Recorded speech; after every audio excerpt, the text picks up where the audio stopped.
online for the last of the Rhodes Centre's talks for this semester. As you can see, the weather's getting nice. I obviously am looking more summery, as you can see, as is everyone else here, which is great. Super happy to bring Jason and his collaborators, who I'll introduce formally in a minute here, just to set the context. You may remember that we had a prior talk on the IRA and what was in the IRA. That was Ted Fertig and Tim Sahe came and did that at the start of the semester. So it's great to have Jason and his colleagues bookend this on the other side. If you're interested in this stuff at all, there is the kind of internal American debate about sort of industrial policy, the IRA, green transition, etc. There's sometimes a sort of a comparative bit to this conversation. If you get involved in the more general conversations in this research area, there tends to be a sort of, yes, what are the Europeans up to, right? And there's this kind of interest in the fact that the Europeans have better politics but seem unable to actually deliver on it, where at the same time the Americans have shitty politics but nonetheless seem to be able to deliver, at least in the moment, a bit more. So there's that. Where's China in the conversation? Right? If there's any country in the world that is actually doing this and doing it at scale, it is China. And there's a lot of misconceptions about how China does this. There seems to be this kind of neuralgia that we do this through free market mechanisms, but we actually do it through bribery and bottomless mimosas, and that China somehow does this in command and control. But in one of the most fiscally decentralized countries in the world, it's highly unlikely that that's the only way that they're doing this. So being able to put this in comparative perspective is a real treat, and that's what I hope that we do today and in our general conversation. So by way of introduction, the three people that we have here today, one online and two in person. Jason Jackson is Ford Career Development Assistant Professor of Political Economy at the Department of Urban Studies and Planning at the Massachusetts Institute of Technology. His research focuses on the relationship between states and markets. You need a better opening line. Yeah, I know. You need a better opening line on that one. I'll go with this one. Jason's work is particularly focused on the role of economic ideas and moral beliefs in shaping market institutions. 100% with you, right? Okay, online we have Daniel Traficante. Daniel is Associate Professor of Law at Syracuse University College of Law and affiliate of the SU's Autonomous Systems Policy Institute. That sounds deeply DARPA and scary. We'll need to talk to him about that at some point. He is previously a teaching fellow in law and political economy at Sciences Po in Paris and completed his PhD in political economy at MIT. I'm sniffing an MIT connection here. J.S. Tan is, wait for it, a PhD candidate at MIT studying the political economy of the tech industry in the US and China. He's a former tech worker and member of Collective Action in Tech, a group which aims to advance the tech labor movement.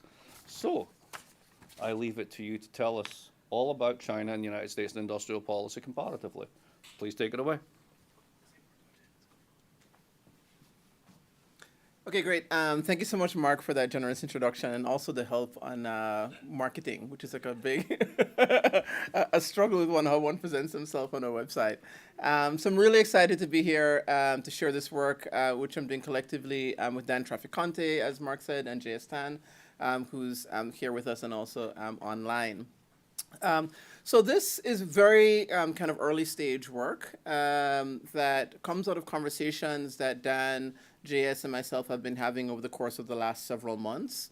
And it's motivated to a large degree, precisely in the ways that sort of Mark put on the table, that, we're in this moment when there is an explicit return to discussion of industrial policy in the United States.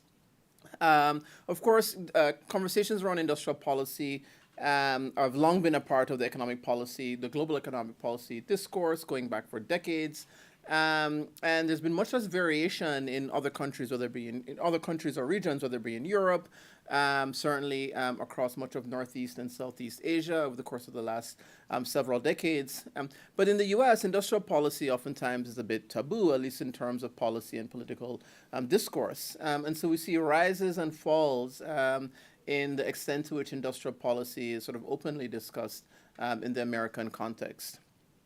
So this current moment that we're in, shaped on one hand by, again, this rise of industrial policy discourse in the US, growing discussion, more explicit discussion about competition with China, perhaps as a motivation for this return to industrial policy.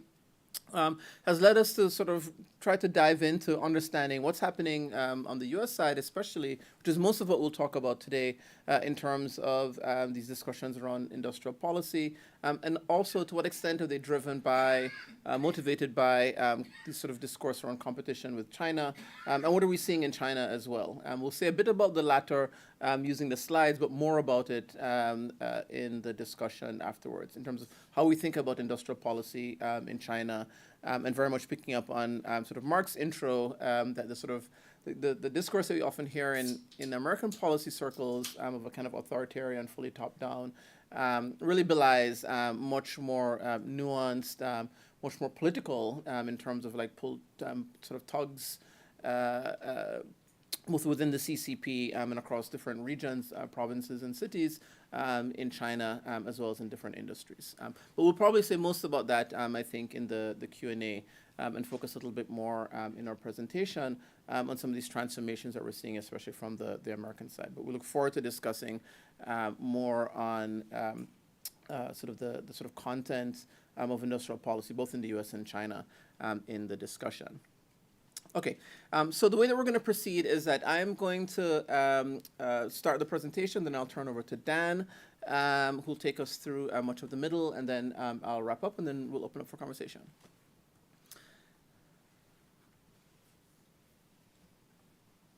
Okay, so as I mentioned, much of this work is driven by this question of why we're seeing a return to industrial policy in the US. On one hand, there's this discussion around competition with China, as we've noted, but also there are other drivers as well, right? So certainly we have seen growing discourse around the hollowing out of US manufacturing, both from a kind of economic perspective, in thinking about the impacts on jobs, especially in particular regions of the US. You can think about the upper Midwest, the Rust Belt, classically, but in other parts of the United States as well as how these have translated into political dynamics over the course of the last 10 years with the rise of ethno-nationalism and so forth. But we also see other drivers as well. And so one of the things that's prompted us is to sort of say, you know, what are the underlying factors that are driving these new discourses, as well as new policy measures and legislative measures around industrial policy. Before we get into that, let's just take a moment to sort of step back and just ask the question of, when we talk about industrial policy, what do we actually mean? So what are we referring to? And so there are a number of ways to think about that. I mean, certainly we can think about classic cases of the developmental state when we think about industrial policy. So these would be primarily Japan, but also very crucially Korea and Taiwan. And so the rise of industrial policy, or industrial policy in the context of the developmental states, are really a feature of the post-war period, largely. Especially in Japan, led by key agencies like MITI, the Ministry of Industry and Trade, as well as in Korea and in Taiwan. And these industrial policy in this period sparked a number of really important debates, which are useful for us to think about in the context of industrial policy in the US, but probably especially in the context of the rise of industrial policy in China in the period from the 1980s onwards. So there are debates between, well, how does industrial policy function? Can we think about these two distinctions between what are thought about as sort of planned ideological state socialism on one hand versus sort of market rational modes of economic planning and organization,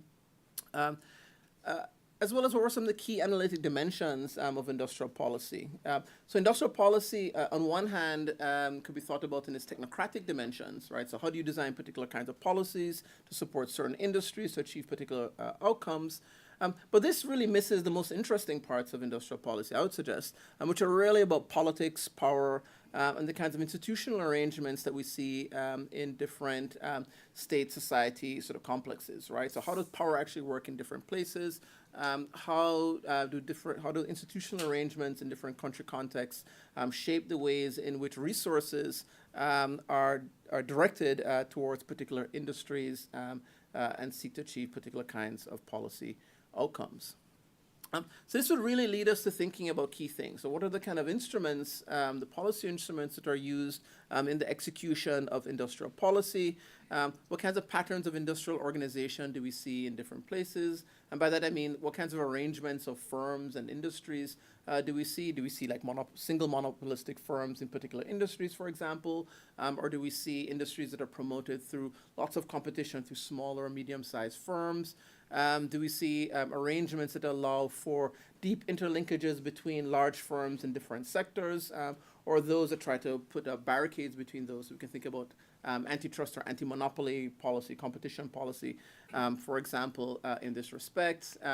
Do we see policies that support in different ways the development of intellectual property rights or protection of intellectual property rights, or relax intellectual property so as to allow firms to be able to take advantage of knowledge that's developed by others? So these are some of the kinds of underlying instruments that constitute industrial policy that also speak to the different arrangements and relationships between firms that ultimately are the entities that are producing the goods and services that drive economies. So within all this, we can think both historically about cases like Japan and Korea, and the role of different kinds of arrangements. So for example, we could think about the importance of business government councils. So again, these are kind of institutional arrangements that facilitate engagement between government and business, where, one sort of simple way to think about this is that it provides forums for businesses to sort of say, identify and communicate the things that they need, the kinds of support they need, whether it be financial support, support with trade arrangements, support with competition against foreign firms, for example, or otherwise. And governments can work with business entities to figure out the kinds of policy arrangements that would allow for that kind of support, but also crucially in the developmental state context, can also figure out ways to monitor the provision, the sort of outcomes of the provision of any kind of policy support or policy protections. So just very briefly, just use Japan and Korea as sort of two prototypical examples.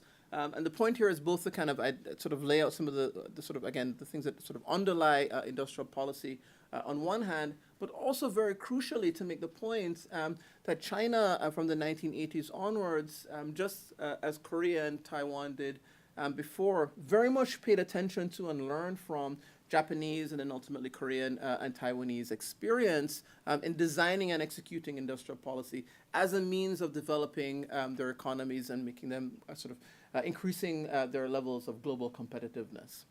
So sort of learning across countries, especially in the Northeast Asia region, is very, very important.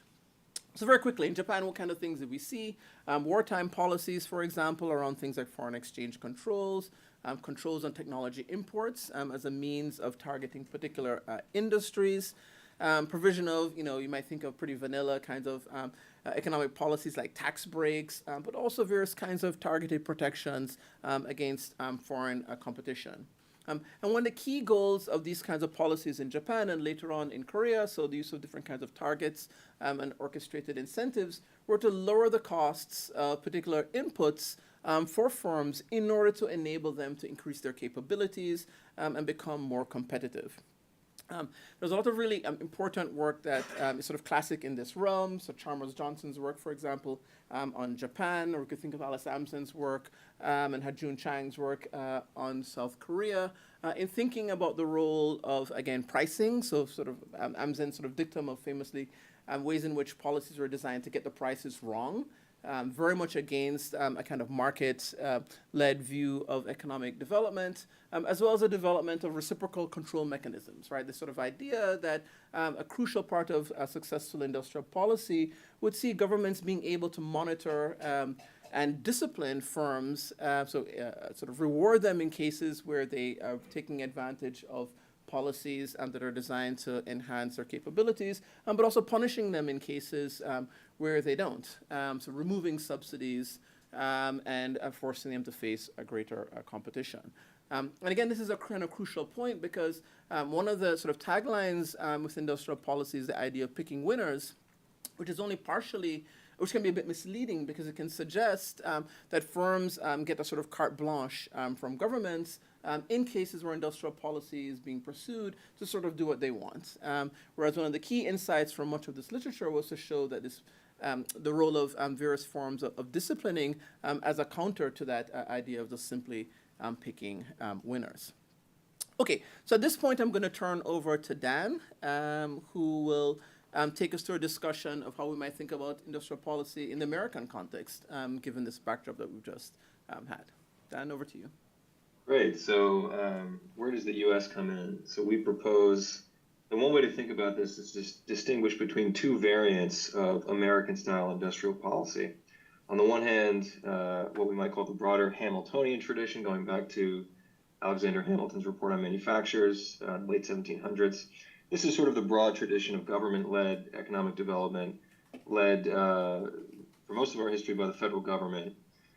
This would include things like the building of key infrastructure, including the railway system in the 19th century, selective tariffs, which sort of came and went in a sort of cyclical fashion over the course of our history.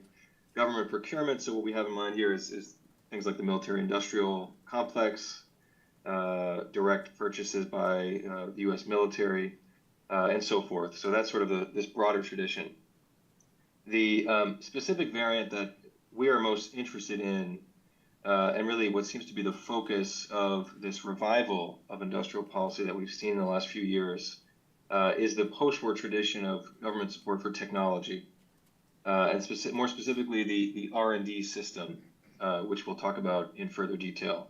This is also, so some people would call this industrial policy. We think that's a plausible way to describe it, and a useful way. Others call this innovation policy. Certainly it's a variant of innovation policy, or simply technology policy.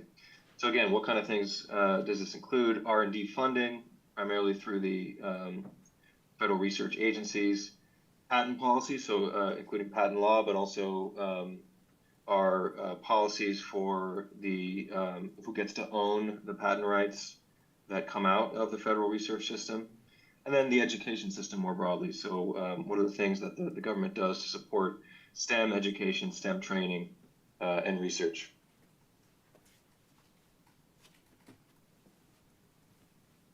Unfortunately, I don't have control over the slide. Yeah, there we go. So how do we visualize this? On the whole, the system is something of a mosaic of different research-oriented agencies spread out across the executive branch. So at the top here, we can see some of the flagship research agencies that you're probably familiar with: National Science Foundation, DARPA, which it didn't fund my research at MIT, which was not as military technology focused, but certainly funds a lot of what happens at MIT. NASA and the NIH focused on pharmaceuticals. And then the two rows below are these more targeted technology-specific research programs that have cropped up really in the last 30 or 40 years or so. So these are newer efforts at identifying a particular technological area. So for example, ARPA-E is the green energy equivalent or sustainable technology equivalent of DARPA. Semitech was an effort in the late 1980s to boost the U.S. semiconductor industry. SBIR is one effort to support small innovative companies. And Manufacturing USA, to the right on that second row there, is a much more recent manufacturing-specific program. So sort of get the sense that there's sort of these general flagship agencies at the top and these more technology-focused agencies at the bottom here. Next slide. And by any measure, this system has been enormously successful, right? So we can point to several areas in which these key investments coming through this research system have developed transformative technologies that have been important for particular technological capacities, but also have been the basis for entire new industries. So medicine, for example, have been countless drugs and biomedical technologies generated by the NSF, NIH, the MRI machine on the bottom left there. Technology is important for national security, so stealth technology is one key innovation that comes out of DARPA.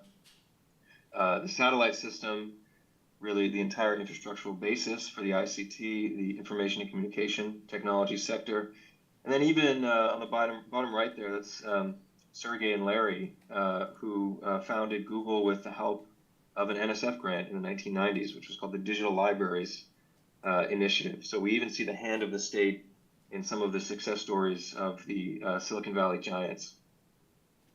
Next slide. This is an image some of you may be familiar with. This comes from Mariana Mazzucato's work. And she showed that if you take the iPhone, and indeed many of the most popular consumer technologies that we use today, you can split up these technologies into their various components. And what you can do is you can actually trace back these components to a key investment or one or more key investments from generations earlier that come out of this system. So in the case of the iPhone, most of these investments came out of the military-oriented research agencies, including DARPA, DoD, and others. Now, this sort of gets into some of the comparative element that we're interested in. So one key feature, one distinguishing feature that we think separates this variant of American-style industrial policy from some of the variants we see in the comparative literature. So the cases that Jason was talking about, including the high development period in Japan, Korea, and Taiwan. The American version looks much less centralized. It looks much more fragmented. Essentially, one way of thinking about this is industrial policy without planning. So as I showed in that sort of mosaic image of the various research agencies, these are indeed separate research agencies, right, with their own mandates, their own sources of funding, their own internal squibbles about what kind of things do we want to be supporting. There is no real central agency or point of command that directs what these agencies as a whole are oriented toward. So this is a largely decentralized and we can think weakly coordinated version of technology development and technology planning. Now, some people think that's a strength, which certainly there's a strong case for some advantages to be had in certain redundancies between agencies. So if more than one team or indeed more than one agency is trying to solve the same problem in different ways, that can be advantageous. Potentially this more decentralized system can move faster than a more centralized counterpart. But there's also been commentary that this might be a weakness and that it might be one reason why the U.S. struggles to, for example, move as fast as China, for example, when they set a new goal that, for example, China wants to specialize in a certain technology by 2025. Is the U.S. capable of doing that kind of thing? That's one of the questions that emerges from this more decentralized and weakly coordinated structure. Now, how do we understand this from a political economy perspective? So in our work in this project, we're drawing from a number of traditions, and in some sense, we're trying to distinguish our project from these other traditions. So the first of these is what's called the Neoplanian perspective. And I don't know if Andrew Schrank is in the audience, but we're drawing on. He is here. Okay, we're drawing on some of his work as well as Fred Block and Matthew Keller work.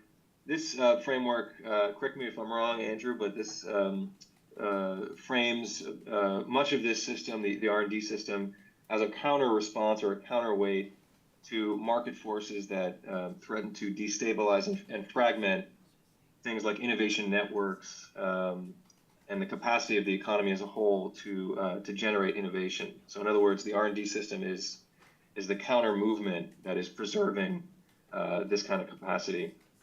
Another perspective is the military exceptionalist framework set up by Linda Weiss in her book America, Inc. This is a slightly different framework in that it posits that really most of this can just be explained as the military, right? And that any incidental benefits that come out of R&D expenditures is exactly that. It's incidental or secondary. So in other words, this is the idea that the U.S. military is really self-expanding. It's its own thing. It's relatively insulated from outside pressures, things like market pressures, pressures from the business class, and so forth. The state structuralist perspective in contrast, explains this decentralized system as basically a reflection of the decentralized nature of the American state. So, of course, we do have a very large and to some degree fragmented system. It's a federalized system. The federal government itself is massive. In many areas of regulation, it's weakly coordinated, and so the R&D system is alleged to fit into this broader structure. And finally, the business state nexus. This is a way of looking at this variant of industrial policy as a result of essentially pressure from the business class, or at least an exchange or a relationship between the business class, we might say the research intensive segment of the business class and the federal government. This indeed, there have been a lot of work using this framework on on those classic examples of industrial policy in other countries that Jason mentioned. There hasn't been a lot of work on this in the US. So what we want to do, one of the things we want to do in this project is to bring in what we think is an alternative framework that draws on the international dimension. So it aims to bring in pressures rising out of global competition, both military competition and pure economic rivalry, and perhaps more specifically technological rivalry.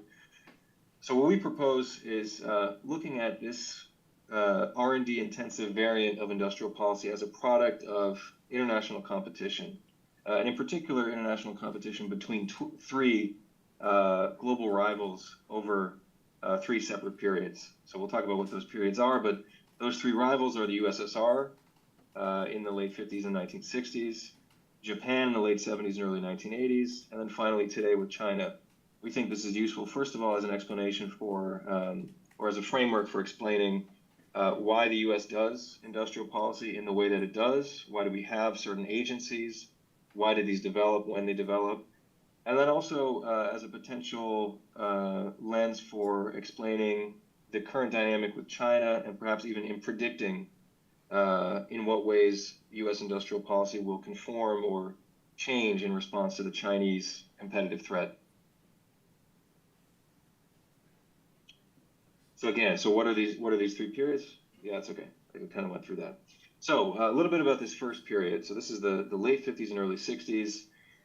The U.S., of course, had been funding research in a fairly intensive way following World War II, but things changed fairly dramatically after 1958 when the USSR launched the Sputnik satellite. So almost immediately, the U.S. government massively increased federal R&D funding. This was understood in military terms, right? Of course, the showing from the USSR that they had this capacity to develop space age technologies was, of course, seen as connected to a military threat. It was also seen immediately in light of the concerns over the economic competition with the USSR and perhaps the ideological, sort of broader ideological competition between our communist, high-tech communist rival and the U.S. So this was following Khrushchev's famous intention that the USSR would bury the West. Mostly what he had in mind was we would bury the West economically. So in the immediate aftermath, after 1958, we saw the creation of new flagship R&D agencies that still exist today and still dominate the federal research system. These included DARPA, which was then called ARPA, and NASA.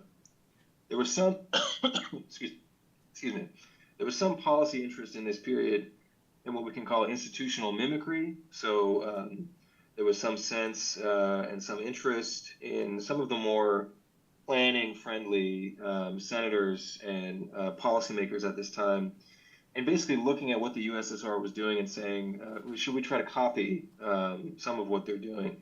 In particular, there was some interest in reforming the kind of decentralized and more fragmented system that I talked about, and reforming that and shifting it toward a more centralized alternative. So famously, there were proposals for the creation of a centralized Department of Science and Technology that would compile and control, or combine and control, all of those key research agencies into one department with a cabinet seat with a secretary of science and technology having real power to command the research agenda.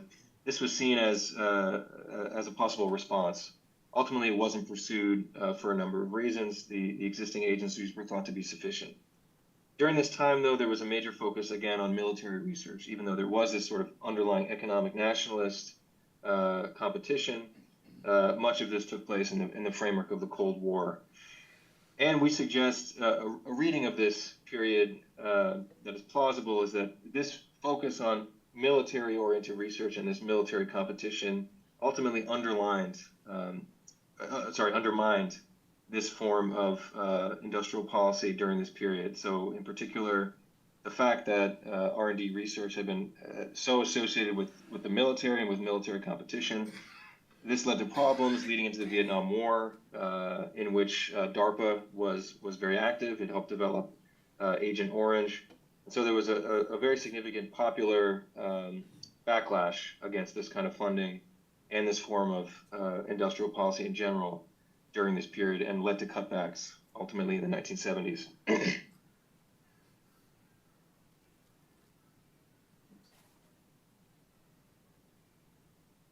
think you might have skipped, yeah.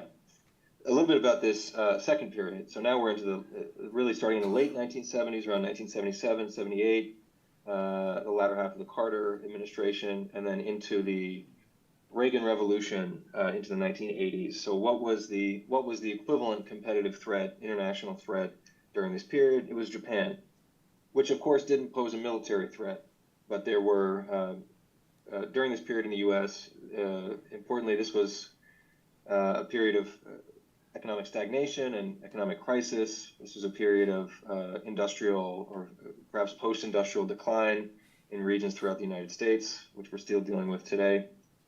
And what we saw was rising economic anxieties following Japan's dramatic rise, following its high development decades in the 1950s and then into the late 1970s. The view was at this time that Japan was so far advanced compared to the US technologically that it was using these sort of advanced technologies, that its industrial economy was more automated. Again, during this period, there was a lot of interest in institutional mimicry, and in particular, Jason mentioned the MIDI, the Ministry of International Trade and Industry, which was the sort of the commanding industrial policy agency in Japan during this period.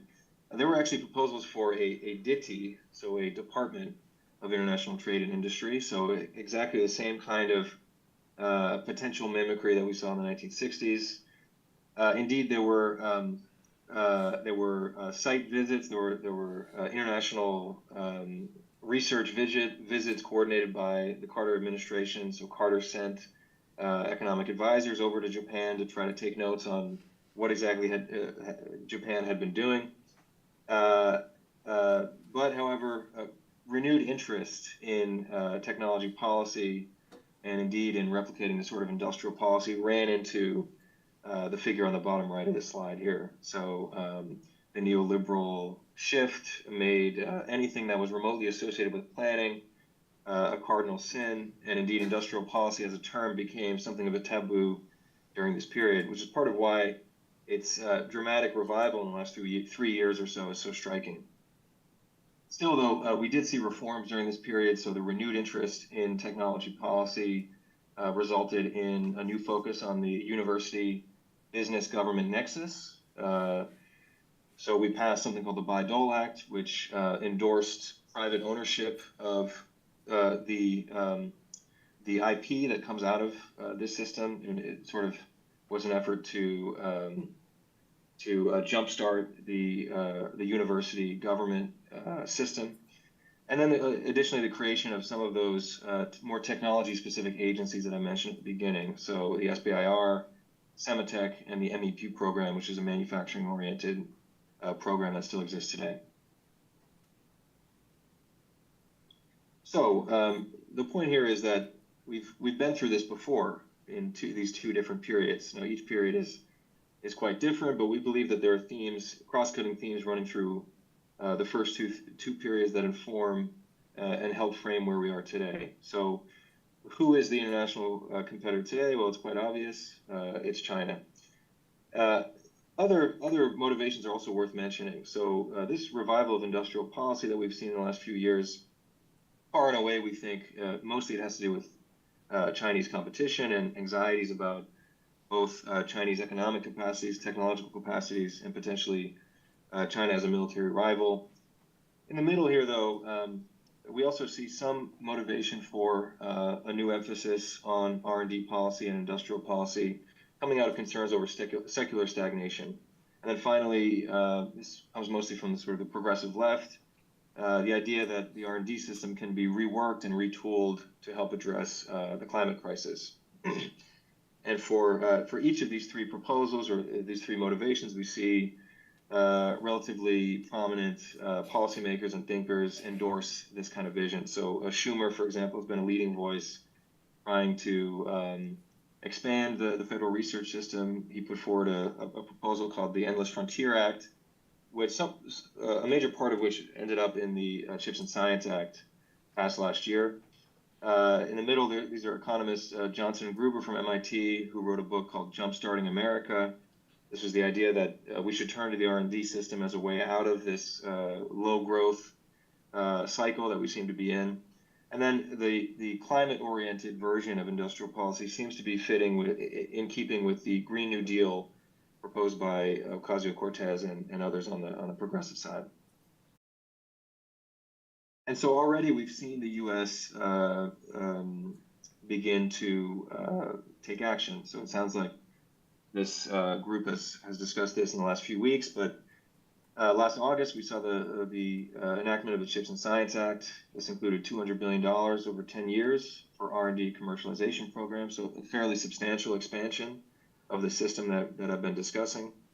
$52 billion for semiconductor manufacturing facilities in particular, clearly done in a response to concerns over reliance on Taiwan and perhaps anxieties about the Taiwan-China relationship, and then $24 billion in tax credits for chip production.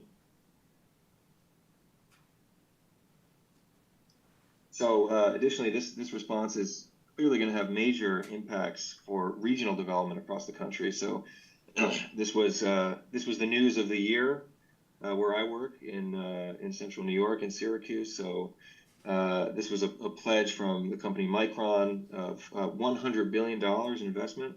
Yes, you heard that correctly, $100 billion over about 10 years or so, a promise to employ thousands of people, not just for people with PhDs, but indeed thousands of jobs for technicians, supposedly well-paying jobs. So we see in this response the promise to maybe remake or reverse some of the post-industrial decline, at least in sort of some of these regions that have been picked out for these investments. Those are what we might call constructive measures. We've also seen what we can call defensive measures. So measures that involve putting up borders, putting up walls metaphorically. So as you probably know, there's an emerging chip war. Just a few months ago, the U.S. enacted export controls, banning American chip companies from supplying Chinese chip makers with certain technologies. These include restrictions on any foreign firms reliant on U.S. tech that also want to do business with Chinese chip makers, and then even a ban on American citizens and green card holders from working with Chinese chip firms. So a clear, indeed quite aggressive response to the emerging rivalry, at least with respect to chips. We've also seen increased anxieties and suspicions of Chinese and Chinese American academics. And indeed, there was a high-profile arrest a few years ago. This was coming out of the DOJ's China initiative, which was started under Trump. This was an arrest of Gang Chen, who's quite a prominent nanotechnology scholar at MIT. Fortunately for Professor Chen, the charges were dropped 2 years later, but the idea was that he didn't report certain links that he had with sources of Chinese funding and certain Chinese research groups. So clearly, increased suspicion by the federal government of the exchange of information between China and the U.S. All right, super. Thanks, Dan. So let's jump back in. Just to say, so if we look across this kind of idea of these changes across these periods, we can think about what some of the drivers of these changes are. So just to kind of summarize what we said, so is it a rise? Can we think about this in terms of a kind of new, sort of Bidenomics, where we see particular kinds of shifts in conceptions of public investment? Again, a lot of this again is driven by sort of ideas of what's happening, of the way in which China is doing industrial policy, about which I'll say more in just a moment. But you also see, obviously, real legislative change, as we've been discussing, through the passage of like the infrastructure bills and so forth. And also more broadly, this sort of idea that the United States needs to reindustrialize after decades of deindustrialization, whether it be because of these domestic drivers in terms of like jobs and the kind of political backlash that we've seen, or that people interpret the U.S. to be experiencing in regions that have experienced deindustrialization, as well as global competition as well. So stagnant productivity growth are drivers, supply chain fragility, especially as highlighted during the lockdowns over the course of the last couple of years of the pandemic, rising inequality, the climate crisis more generally. But then, much of this allows us to kind of take a step back and sort of ask this question. So both the historical view that we presented, as well as some of these kind of contemporary drivers. And the question is, to what extent was the U.S. ever really laissez-faire? So should we rethink the extent to which the sort of anti-industrial policy rhetoric that we've heard and seen at particular times in the U.S. In our threefold temporal typology, for example, during the period of the 1970s and the 1980s, whether it was really reflecting the reality of the way in which the U.S. does industrial policy, or whether it reflected a kind of, or it obscured what was a sort of developmental state in disguise, to borrow from Robert Wade's term, but then also, again, to build on some of the work that others have done, like Fred Block and Andrew as well. So in this period, in this moment, it's also worth, again, thinking about, well, what is this sort of idea of industrial policy in China that is driving much of this response in the U.S.? So earlier I described, I sort of offered some ways of thinking about industrial policy generally, and used the examples of Japan and Korea as the sort of prototypical cases of the developmental state. And noted that certainly China has paid close attention to the sort of success of those countries and their experiences. However, China is not Japan nor Korea. So that's not at all to suggest that the industrial policy path that China has charted is one that seeks to directly mimic or replicate either Japanese or Korean experience. And this is for a variety of reasons, right? So on one hand, Japan didn't have the same sort of state capacity. China didn't have the same kind of state capacity as did, let's say, Japan or Korea in 1978, when Deng Xiaoping began the transformations that have led to the sort of industrial modernization in China over the course of the last 4 decades. Also, the nature of industrial targeting, the kinds of industrial targeting that I described earlier were different. So, for example, and this is drawing from people like Barry Norton's work, for instance, in Japan and Korea, industrial policy was very much designed for catch-up. And so you see focus on industries like automobiles and electronics. So think about like the major Japanese firms and products that we consider today are very much were in these arenas. Whereas in China, especially in recent years, in the last 10 to 15 years, it's been much more about leapfrogging. So you see heavy investments in much more frontier industries, artificial intelligence, biotechnology, quantum computing, and so forth. And so this is a kind of another sort of important distinction. We mentioned in the very beginning, and Mark actually signaled this as well, that China is large and diverse. Both economically, politically, institutionally.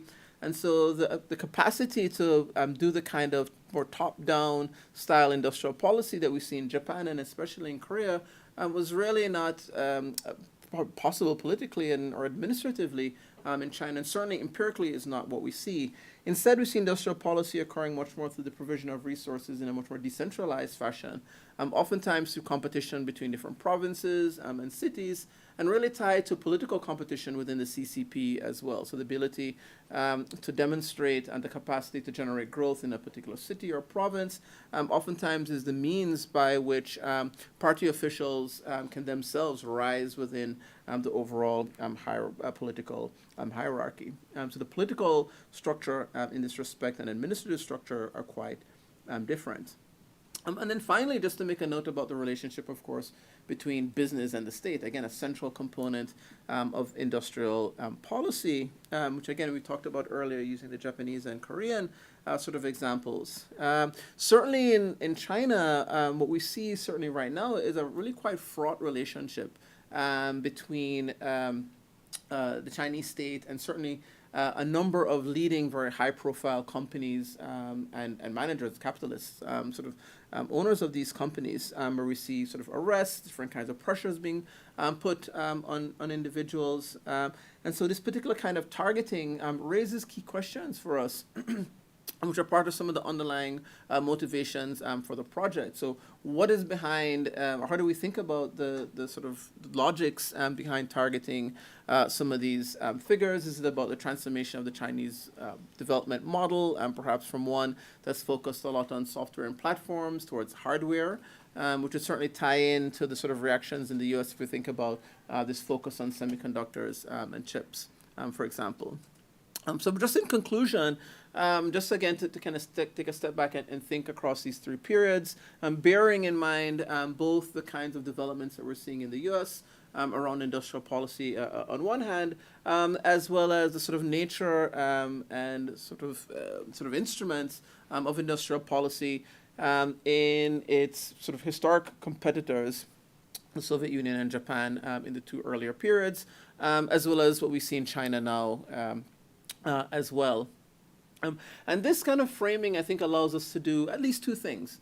One is to think about, again, this question of the underlying drivers, but also to think about the extent to which what we see at work is an outcome of sort of military competition, which certainly was key in the first period of the Soviet Union, even though, as the Khrushchev quote notes, a lot of it was about economic competition as well. And it's easy to forget that in the 1950s, the broad question of whether capitalism or communism was a superior economic system was very much an open question.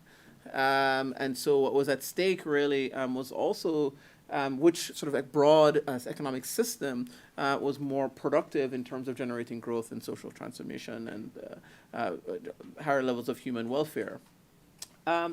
Also, secondly, we think about this question of economic nationalism and how is economic nationalism actually operating across these three periods. To what extent can we think about economic nationalism as the underlying motivation of these kinds of industrial policy packages that we see certainly in the US over time, but then also in some of the countries that we've discussed in the kind of prototypical developmental states, but then also, of course, in China as well. So a kind of key question, so these are some key questions for us as we continue with this work. So think about this question of national security on one hand versus economic nationalism. Are the two fundamentally intertwined? So to what extent can we disentangle the two? And also this question of economic nationalism and really sort of looking under the hood, so to speak, of economic nationalism to think about what is the underlying content and ideas that animate different types of nationalist ideas and ways in which they actually translate into, in our case, industrial policy outcomes. So we'll stop there and look forward to the conversation. Thank you very much.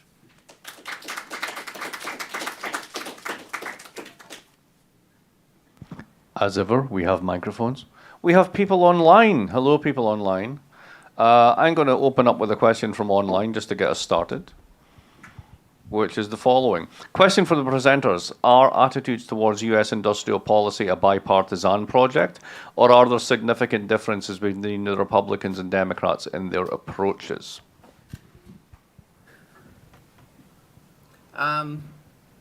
So one of the things which is striking, and Dan and Jess probably have thoughts on this as well, is the and many people I think point to this, is the extent to which we see bipartisanship,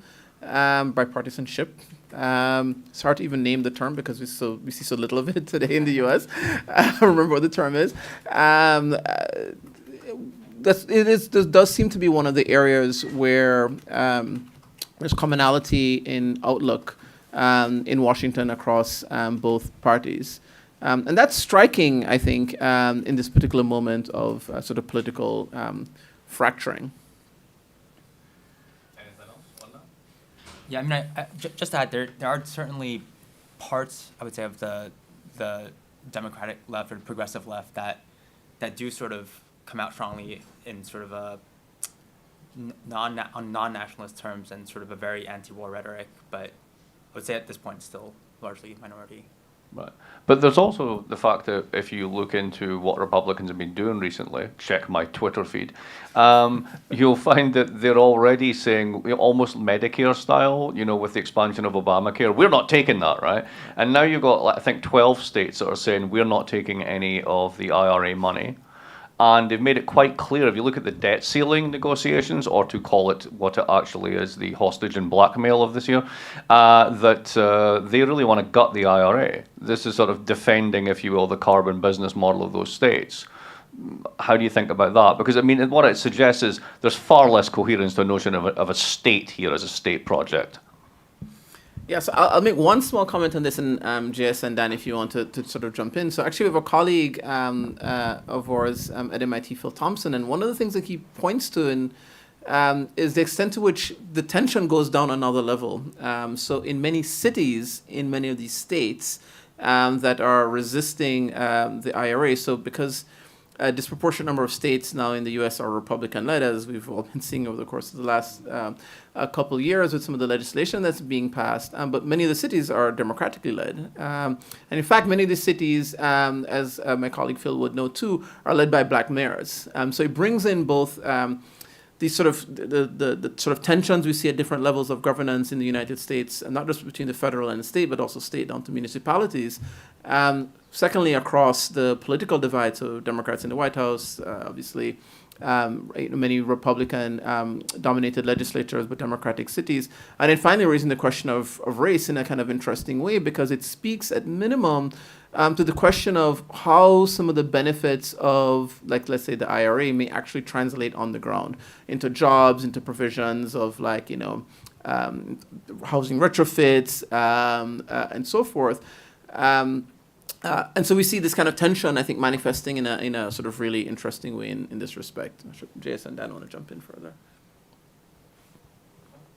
I think, just to add to that, I think what is so striking about the pushback, because there's always going to be pushback if one of the parties is in power, and in particular if the Democrats are in power. But I think what is so striking as we look back at in particular the 70s and 80s, is now the total absence of a pushback against these kind of interventions as planning. In other words, I think there's been pushback against spending writ large and concerns over inflation and so forth. But as far as I can tell, what we don't see is is industrial policy still being this taboo, which really was a problem even leading into the Obama administration. Obama struggled with some of his administration's interventions in green technology. There was the controversy over Solyndra. The pushback then was that, pretty similar to what we saw in the 80s, that this was picking winners, this was planning, et cetera, et cetera. And from what I can tell, we don't see that today, which is, at the very minimum establishes bipartisan agreement that, maybe it is time to start picking winners, or at least start picking sectors for some kind of support. That's at least my reading of the situation. Yeah, I'll just jump in and add one small thing as well. One of the things that's also striking in thinking about this historically, as we're trying to do, is obviously we talk about the second period and competition, all this anxiety around competition with Japan. Then at the end of the 80s happened, the early 90s, Japan goes into economic stagnation, but then also, of course, the Berlin Wall falls, the Cold War ends, and then it heralds a period both of sort of neoliberalism, as we've been discussing, but kind of more crucially, this kind of American triumphalism, this sort of idea that the American capitalist model has won. We see strong growth throughout the 1990s and the 2000s, at least up until the financial crisis. And the sort of absence of what's seen as a sort of real, sort of at least economic competition elsewhere in the world, including with the sort of EU or the EC, and certainly not China until the 2010s. And so this kind of triumphalism may play an important role, I think, in the kind of the context in which the Biden administration faced challenges in pushing the Green New Deal, as Dan was just saying. Yeah, I guess I want to, well, thank you. I enjoyed this enormously. But I want to make a comment. I can't tell whether it's complimentary or pushing back. But it's that I think what's new here is not the industrial policy, it's admitting it. And I don't think it's new just in the United States. I think it's true in all capitalist countries. And I guess this is the pushback. Japan never admitted it either. I mean, if you read Johnson's book carefully, he's very explicit and spends a lot of time on these Japanese senior bureaucrats at MIDI saying, it's a marginal agency, it doesn't do anything, it's these American paranoids who think that this is running the show. We're a liberal market economy just like everybody else. Because who would want to acknowledge that they're engaging in a trade war? There's no incentive to do it, except in the United States today. What's changed?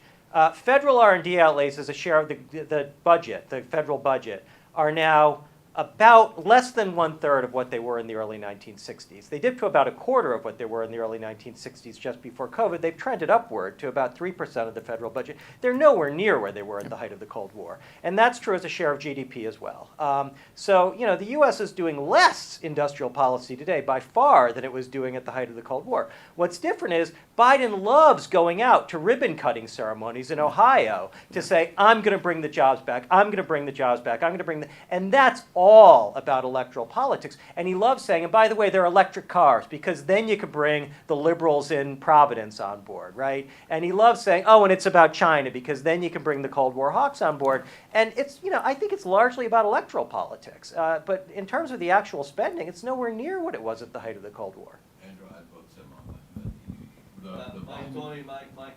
The Biden and economics guys were, the bottomless mimosas are mostly tax credits. So unless you calculate in and that could double the number. It's still nowhere close. It's still nowhere close? Nowhere close. If you go as a share of GDP and not just federal outlays, it's even lower. It's really nowhere. Even, okay.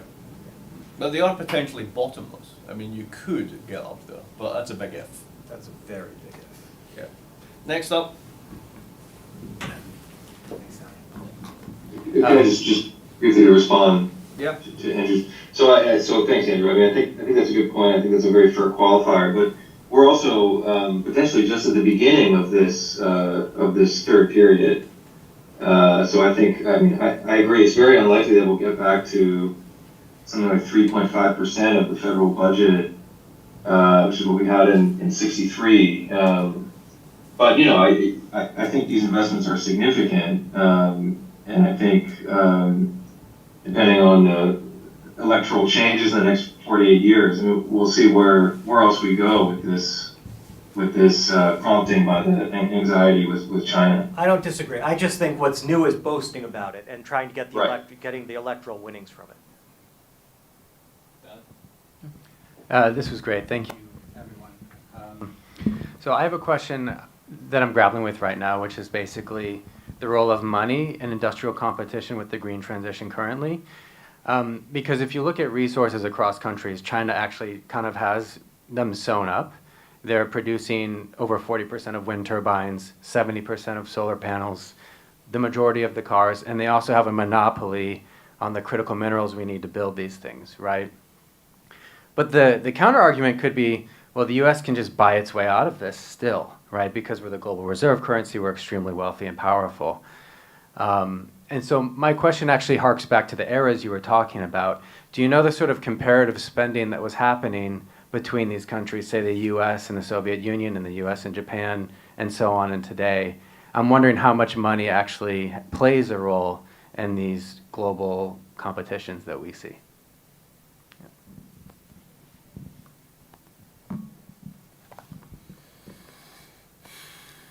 Go on then, answer it. Yeah, that's a deep breath. So I don't know I'm not sure if Dan or JS, if we have an idea of what the spending number. So I would say certainly my feeling is in the first period, very similar in terms of high levels of spending. That would be my guess by the Soviet Union. And sort of spending broadly defined as well. So especially maybe in areas like you kind of hinted at, or you sort of noted with China in terms of like securing access to key minerals, for example, if we think about like battery production, for instance. Certainly the Soviet Union and the United States were equally as active in similarly seeking to secure lines of supplies from, then sort of like decolonizing mostly countries in Asia and Africa, and then also like in Latin America as well. And huge amount of spending in terms of like providing different kinds of sort of developments, under the guise or the sort of the institutional channel of development aid to many places, which again is kind of similar to what China has been doing in many places, especially in securing again like access to rare earth minerals and so forth. So I don't know the numbers. I mean, I think that's a really good question and something that we should try to find out, and that would be, I think, useful sort of evidence. But certainly from sort of my reading of a lot of like archival materials in different areas around this, I would say very similar, and very much seeing themselves in competition in this respect. In the second period of Japan, I don't know. There, my guess would be probably less. Also, in the U.S., yeah. Partly because of the nature of the Japanese development model, is my sense, but also just the fiscal capacity of Japan, I think, was significantly less relative to the U.S., whereas probably more comparable between the U.S. and the Soviet Union in the 50s and 60s. But that's just my sense. Yeah, I think in that second period there, the comparison would have to be more institutional. So, Japan is, or had innovated with regard to its institutional arrangements to control the economy and direct it in a certain way. Whereas in the 60s, I mean, I think, as Jason said, I mean, pretty much the U.S. and the USSR were actually doing the same thing, right? They had these elite agencies, these elite teams of researchers, scientists, astronauts, et cetera. The NASA system is really a centralized planned economy within a capitalist economy. But I think the comparison in Japan might be tougher to make, at least with respect to just pure outlays of funding. Just to build on that a little bit, if you are going to do this comparison across the 3 time periods, as well as money in different periods and then institutions in different periods, I will, of course, have to play the kind of the ideas card on this, right? So could you imagine if you had the current sort of like high-end finance, quasi-post-neoliberal state trying to do industrial policy, right? But the frameworks of the day transplanted back to the 50s, right? We would have tried to build the interstate highway system with blended finance, right? That's the big difference, right? Basically, a lot of what we do for capacity has been outsourced to the private sector. Yeah. And we assume, and this is the bottomless margaritas, right, that if we just bribe them, then there will be enough, investment forthcoming to do these sorts of things. So rather than sort of, the state saying we need to build infrastructure or we do whatever, right, we basically try and incentivize various private actors to provide it for us. And then when you discover that their internal hurdle rates are like 40% and stuff like that, of course it doesn't happen. And then you end up with the whole project being hamstrung. And this is the critique of the de-risking state, etc. So I think it's something to really think about if you're going to do this sort of cross-temporal. That if you just imagine, right, Eisenhower was now president. He's like, okay, we need to build this road. And we're like, right, well, what private contracts and public-private partnerships can we build? He'd be like, what the fuck are you talking about, right? But that's where we are in this moment. Second thing, just historically, if you're going to set this up, and we haven't spoken nearly enough about China, unfortunately, but the sort of China took a bunch of stuff from the developmental state. Yes and no. I wouldn't press that too closely. I mean, essentially, it was a comparative advantage in environmental despoilation and having a huge labor pool. with special economic zones, a complete lack of domestic savings, huge reliance on foreign direct investment, and being on the wrong end of the trade when it came to USAID. So you then have a huge reliance on state-owned enterprises, which Western economics never understood why they had these things and persisted with them, right? And because they were the other growth engine, basically when the exports shut down and the private sector got into trouble. So it's a very different model from the developmental state. I wouldn't try and make that comparison. I don't think you need it, and I think it's deeply problematic. Who else while we're here? Brad, you got anything? Tony, go again. Yeah. It does seem, it would be interesting in looking at the inputs to the iPhone, how much of that is the result of more structured, planned events, and how much of it is the current kind of throwing money at a sector and what you're calling innovation policies, and how different is innovation policy in reality from industrial policy, and are we in a new era, and is everybody kidding themselves? I mean, because part of the reason that it's bipartisan is that it looks like we're not picking winners and we're not doing that. Maybe we aren't. We're just throwing money at sectors and hoping that something trickles out, and have been lucky across a number of industries. Now, I think Tony's raising a really interesting point here that I haven't thought about, which is what DARPA does is design specific technologies. So if you think TCP/IP to withstand electromagnetic blast, right? If you think touchscreen, which was originally Lodestar, which is I think was U.S. Air Force rather than U.S. Navy, but regardless, right? They were all like, can you make this thing? And then they made this thing. And then it lay around, and Steve Jobs came along and picked them up and put it in a box, and we all went, ooh, right? What we're doing now is very different. We're not designing things. We're literally just saying, how much can we subsidize your cost of capital, and then you can go do things. And that's a entirely different business model. I mean, really seen that way, I'm not even sure that's industrial policy. One thing we haven't talked about is the national labs. I mean, one thing we haven't talked about is the national labs, and that blurs these boundaries even more because they're government-owned and contractor-operated, right? I mean, I think these lines are way blurrier than just like there was some discrete jumping-off point where it went from public to private. Even the National Highway National Highway Transportation Act, or whatever the hell it's called, you know, yeah, Eisenhower but he's contracted to private builders. It was private builders who were out there in North Dakota building the roads. It's not like it was the U.S. Army Corps of Engineers doing with soldiers.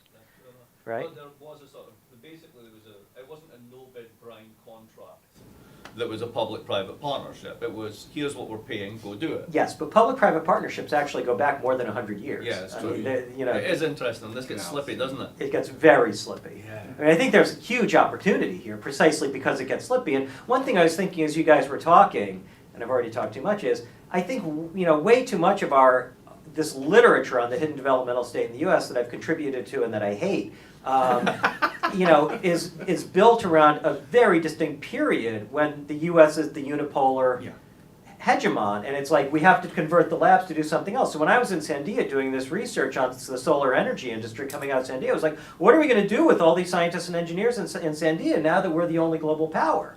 But, you know, that was like a 20-year period. And up until 1990, the U.S. industrial policy was not all, but largely military-oriented, and now we're back to being largely, but not entirely military-oriented. I happen to think that the green stuff is a bigger part of it than you guys are letting on, and the job stuff is a bigger part of it than you're letting on. I've been involved in some of these discussions in D.C., and I hate to say it, it's kind of making a pluralist of me. Within boundaries, you know, Miliband-type boundaries, but, you know, when I was in these Biden conversations, the corporate sector wasn't there. Labor was there and the environmentalists were there. The corporate people weren't there. I think they weren't there because they didn't need to be there. There were congressional staffers there putting boundaries around the conversation saying, yeah, there's only so far we're going to go. But, you know, the environmentalists were at the table and they were listened to. And you know, labor was listened to. Anyway, I'll shut up now. I'm sorry. That's all right. Anyone else? There you go, it's one now. So something I think the last couple questions we're getting at is the investment in basic research versus research directed towards a specific goal or project. So I know with CRISPR, for example, a lot of the individual scientific insights that ultimately led to CRISPR were serendipitous. So I'm wondering if there are any examples of basic research at the, obviously it happens at the university level, but in the private sector as well. And we used to have like Bell Labs, for example. Are there any modern examples of that? I suppose one very contemporary example would be the AI news that we've seen lately. I don't know the history of that research so well. Obviously, computer science as a field is based on government intervention and government research from decades ago. But perhaps a modern equivalent of Bell Labs is, now the tens of billions of dollars that Google, Microsoft, et cetera, are spending to make sure we never have to write our own emails again. Maybe just to jump off that, like, I would say that there is still a pretty important difference between like the kind of research labs we're seeing at corporations. I think for the most part, Microsoft was pretty much the only one that had like a research program where they didn't have some direct goal to convert that research into a product. Google certainly does, and I think most recently even Microsoft's leadership said to get with the times and change the research lab to thinking more in terms of like more product oriented research. But also just on that point, from a comparative standpoint, like one thing I've been thinking about is the level of, like, I think the one sort of comparative advantage that the U.S. system really has is the university system, the sort of research system that, I mean, if we're looking at sort of these new fields, quantum, AI, biotech, China doesn't really have the kind of university infrastructure where a lot of this basic research is happening, and to this day, the U.S. is also the sort of primary, the primary place that people want to go to for higher ed, for PhDs and whatnot. Just speaking about that, I think that research point, the education point is really interesting. I was thinking about the comparison of the different periods. Brown founded its teacher training program as a result of Sputnik. So that's when we got into teaching in order to create STEM educators. And I'll be curious to see what our educational response is to this more, well, seemingly, potentially not coordinated industrial policy, and whether or not, to your point, we're going to see a shifting in how we think about the university system. So I'll just jump in with just two comments. I mean, they touch on different comments, two comments which touch on different questions and comments that have come in over the last several minutes, which is all great. Thank you so much. So one is, so in no particular order, one is on spending. So agreed on this question of, is there just sort of indiscriminate spending in the U.S. or is it done through these kind of like incentives and so forth? I mean, I think that's right. I think that's a style of American sort of industrial policy making, which is distinct from other places. That said, one of the critiques of industrial policy in China is that there's also this massive amounts of money that's being spent, perhaps even less efficiently than the U.S., including in some of these leading edge areas like AI and quantum. And perhaps one of the reasons why it's less efficient, just as JS was noting, is that the capacity in terms of the sort of knowledge stock and sort of human talent pool and so forth is smaller in China than it is in the U.S. But nevertheless, there still is a massive amount of spending. One other thought on the spending maybe comes back to the infrastructure, where again that's an interesting distinction between China and the U.S. is the extent to which China has obviously sort of done massive infrastructure investments, as we all know, over the course of the last few decades, and is much more capable, sort of more for political reasons, of accomplishing those kinds of infrastructure investments than the U.S. So that was one sort of thoughts on spending. The others on pluralism. So I had to interrupt. So I'm kind of with you as well in sort of reluctantly thinking, oh my God, like I'm making pluralist claims. You liberals. Liberals. but it's difficult to. And this goes back to like one of the earlier questions as well, or comments about sort of bipartisanship, and so it's hard not to in the U.S. context see just the tug that's happening, the sort of the underlying political sort of to and fro that's taking place, and trying to think about how that's manifesting. And one way is in this kind of like, is it just about the jobs, which I think it's a big part of it. But a kind of, another interesting way is, again, maybe it comes back to the different levels of governance and what we're seeing at the federal level, both in Congress and the White House, and then how it's manifesting in the states, and then at the sort of sub-state level between different municipalities, which then brings in, and I sort of raised the point about, from my colleague Phil Thompson, about black mayors and race, because it brings in the kind of reality of the American political economy, which is a lot of the headline about, political backlash is, of course, all kind of couched in, it's the upper Midwest, it's kind of ethno-nationalist, it's like white, the disaffected sort of white American male worker and so forth, and for sure that's an important part of it, but that misses a whole other set of the underlying political dynamics of the US, which, as we all know, is like extremely fraught. And it's coming up, interestingly, I think, precisely through these things around the Green New Deal and the particular ways in which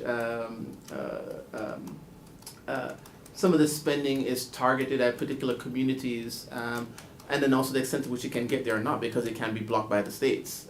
That's raising like lots of really interesting and important issues, which is not totally materialistic. So I'll rescue a little bit, because again, it comes back to how is industrial how is it all conceptualized, right? Which is like one of the key things that we want to think about as well. Okay. I also just wanted to jump in on the question of on spending, which is that, like, if we're looking at a U.S.-China comparison, I do think we have to be like a little bit critical or skeptical even of the way that Chinese spending happens. I mean, I certainly know less about the climate or sort of green technologies and that kind of stuff, but like I'll give you two anecdotes. The first is when I was in when I went back to China and was visiting my friend in Hangzhou, I was just hanging out with him, and I thought he was kind of doing, he was trying to start a consumer company selling some kind of like energy ginseng type drink. But when he got to Hangzhou and he was looking for office space, there was this subsidy that allowed companies with the word tech in it. And so he just named his company, whatever drink, dot tech or, tech, and that basically allowed him to get that office subsidy. So, there's like, that's just one example of a high degree of inefficiency in terms of the spending in China. Another interesting one was, I